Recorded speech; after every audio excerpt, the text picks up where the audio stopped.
দেশের ইতিহাসের সবচেয়ে বড় সামরিক কুচকাওয়াজ আয়োজন করে এরই মধ্যে আন্তর্জাতিক মহলে সাড়া ফেলে দিয়েছে বিশ্বের অন্যতম পরাশক্তি চীন।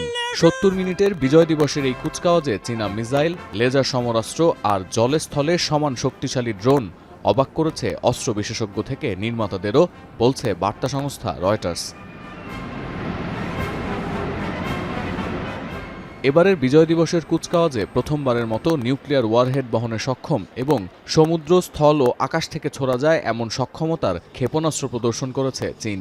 এতে রয়েছে দীর্ঘপাল্লার বিমানভিত্তিক ক্ষেপণাস্ত্র জিংলেই-1, সাবমেরিন থেকে উৎক্ষেপণযোগ্য আন্তঃমহাদেশীয় ক্ষেপণাস্ত্র জুলাং-3 এবং স্থলভিত্তিক আন্তঃমহাদেশীয় ক্ষেপণাস্ত্র ডংফেং-61 ও ডংফেং-31।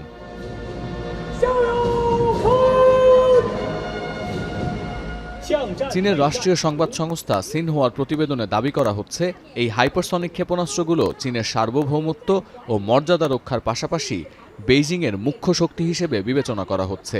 এছাড়াও এবারের কুচকাওয়াজে প্রদর্শন করা হয় জাহাজ বিধ্বংসী হাইপারসনিক বেশ কিছু ক্ষেপণাস্ত্র।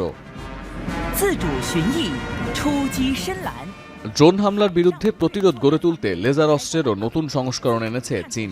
চীনা সংবাদ মাধ্যম বলছে, এই নতুন সংস্করণ চীনের পিপলস লিবারেশন আর্মির ড্রোন বিরোধী সিস্টেম ট্রায়াডের সক্ষমতার প্রতিফলন। এবারের কুচকাওয়াজে চীন এমন ড্রোনের প্রদর্শনীও করেছে যা পানির নিচে এবং আকাশে উভয় জায়গায় ব্যবহার করা সম্ভব। এগুলো একদিকে যেমন নজরদারির কাজে ব্যবহার করা যাবে, তেমনি হামলা করা যাবে লক্ষ্যবস্তুতেও। এছাড়াও প্রদর্শনীতে ছিল জাহাজ থেকে চলতে পারে এমন অটোমেটেড হেলিকপ্টারও। সতীর্থ কর্মকার, এখন বিশ্ব।